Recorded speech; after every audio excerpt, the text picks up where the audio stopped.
We are burning daylight. We're burning daylight. We're burning daylight.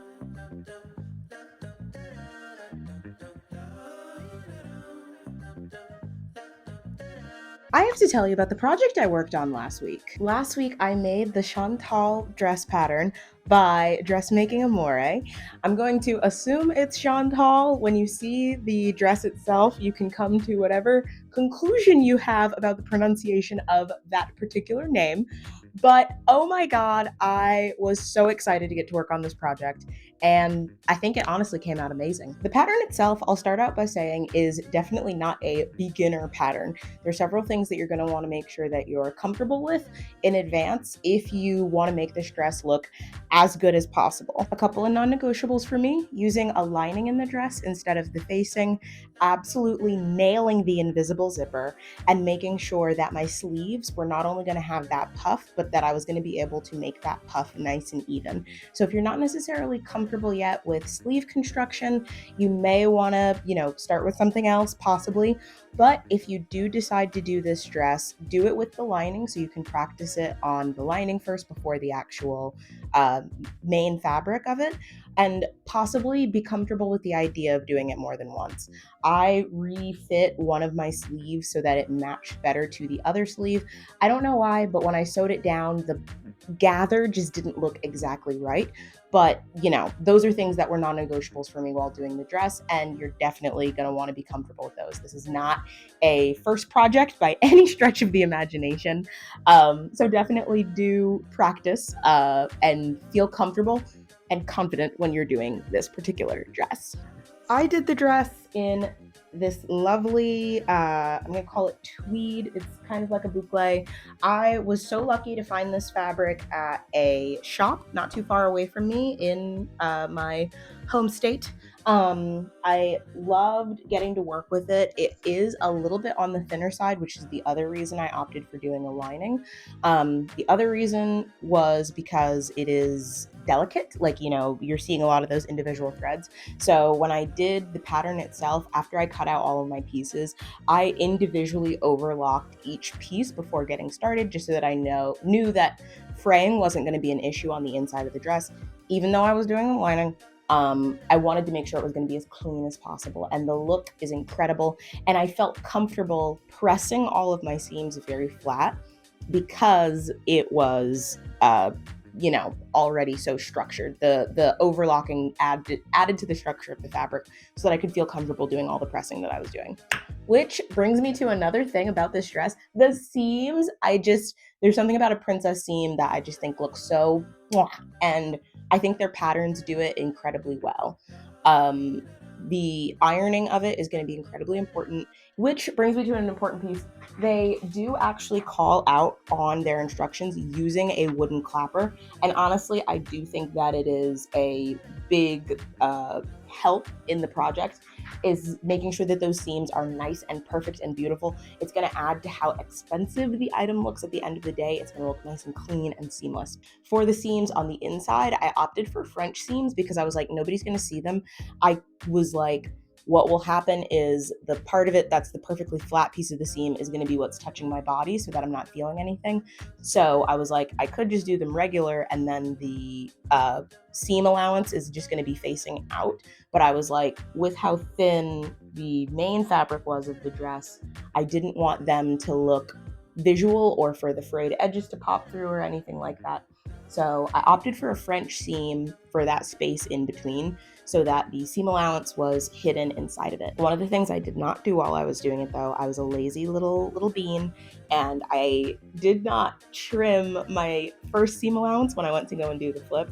So on one part of the dress, you actually can see part of the frayed edge, and that's all my fault. So take your time, do this the right way, because I think what you give to your patterns give back to you. So adding something in like the French seams, even though the instructions don't call for it, is definitely an easy way to add to the final garment construction. The invisible zipper on this dress, All I'm gonna say is I have been on a little bit of a mission recently that I was gonna make my invisible seams the greatest invisible seams in the entire world, and it genuinely does make a difference in finishing your garments well. I recently have explored covered buttons because I was like, I need to make sure that I'm matching my buttons better, and the invisible zippers are another one of those things where if you do it well, chef's kiss. It can just add so much to a garment when you do them that way and if you do them nicely. So definitely a non-negotiable. Things I changed. When I originally made the dress, I was nervous because I'm a little bit in between sizes. I was scared that it was going to be too fitted on my body and I was going to lose the flare of the dress.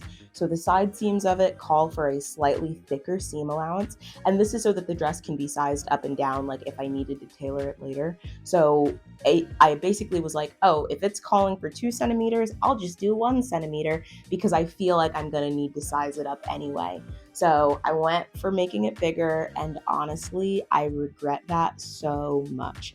I should have just done it with the original seam allowance because when I did my first try-ons, I ended up with a look that was good, but I don't think it highlighted my silhouette very well. So bringing it back down, at least in that waist area, so that I could make that as form-fitting as possible without putting too much strain on the fabric was absolutely perfect. So my recommendation, if you want to do it, I do think what I did was kind of a good idea, that I did the slightly larger seam allowance first, got it on my body, and was able to figure out how much of that I wanted to take in afterwards so that it could be really good and close to the body. And when I say close to the body, this is not a skin tight garment.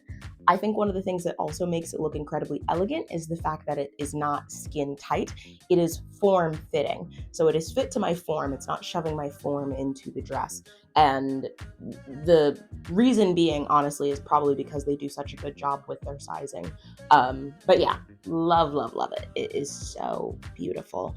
And going back in and highlighting my waist in that way was such a good thing to do. One of the other things that I did was change the neckline a little bit. You'll notice on my final version of it, I've added that little cinch right between the bust, and it gives it more of a sweetheart shape than the square shape. I do think the square is nice. However, I was nervous about dating the dress a little bit too much. My husband told me that I looked like I was going to a work event, and I love him dearly, but it got to me. It got to me deeply.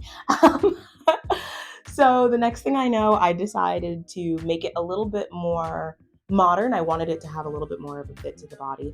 So I literally just tacked 2 stitches down at the top of it in a matching thread, obviously.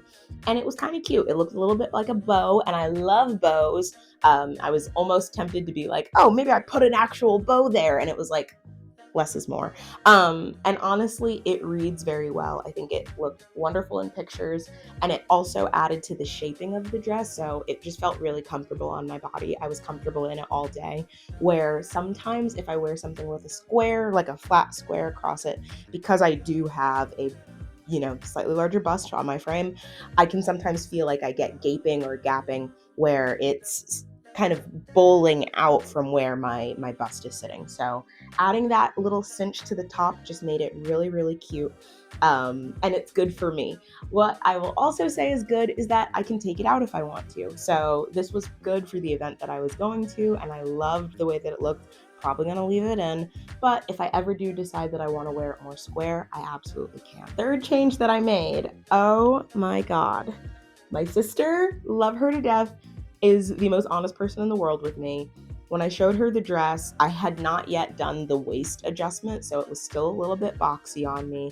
I didn't have the bust adjustment done yet, so it was, and the first thing she said was, if you do nothing else, the hem needs to come up.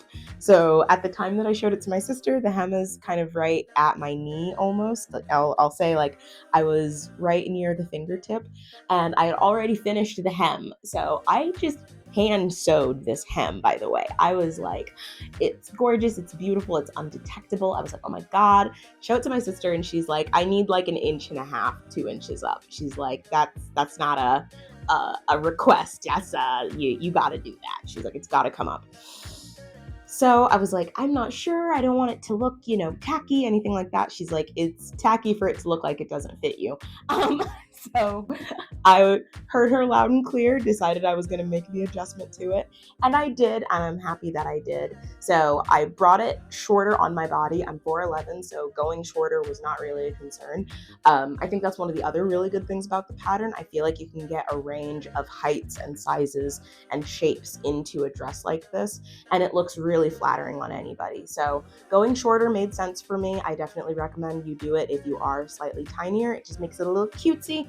What I did though, when I made the adjustment, I did not take that original hem out. What do I mean by that?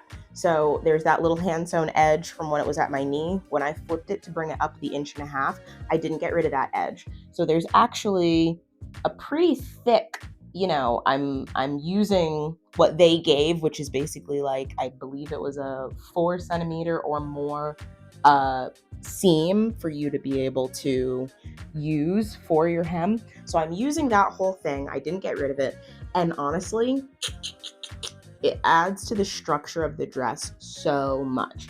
So it looks good. The flare sits out, and I think it holds its shape better because it has more of that fabric to sit on. Like I said, I was using a rather thin boucle for that outer layer, and I think it just adds to it. But I was definitely lazy because I was like, this is the second time I'm doing this hem. I am not doing it by hand. And I ended up using the blind hem stitch on my machine simply because I was like, I am not in the mood to do that by myself. I used the blind hem on my machine to do it, and this is honestly a really good fabric to do it on. Boucles, tweeds, wool all carry a blind hem very well, especially if you have a good matching fabric. So probably could have done that instead of hand sewing it the first time. I'm always nervous to do blind hems, but it worked out really well for this dress. It looks incredibly professional. I'm so happy with the outcome.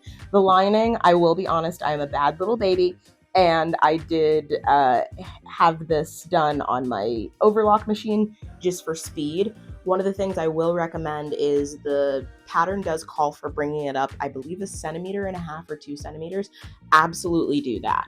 I left mine basically the same length as the outer shell, and when I raise my arms, I can see it up just the teeniest, tiniest little bit. So do shorten it. I'm probably going to do that before I wear the dress again, but honestly, that's the only thing I would change at this point. Final thoughts. This is an incredibly well put together pattern. I'm so excited about it. I'm excited about my fabric choice, the way everything came out, but honestly, as nervous as I was to do a pattern that was a little bit more advanced, if you take your time, it is absolutely possible. So it's really, really beautiful. The instructions are great. I had no trouble with the pictures that were put along with it. It does say that there's a video online. I wasn't able to find the video, but I did just fine between the written instructions, reading my pattern first, taking my time, and just going for it.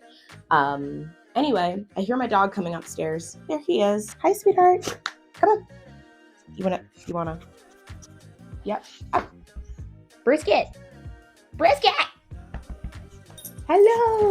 Hello. Oh, hello, sweet boy. We will see you later for our next. We are so happy that you turned in for this pattern review. I definitely hope that you will tune in for the next one. I hope you have a wonderful rest of your day, and also look forward to hearing about other projects that you guys might be working on, or patterns that you're loving or would love to see me try. So yeah, get in the comments, let me know what you think, and I will talk to you soon. Have a great rest of your day. Goodbye.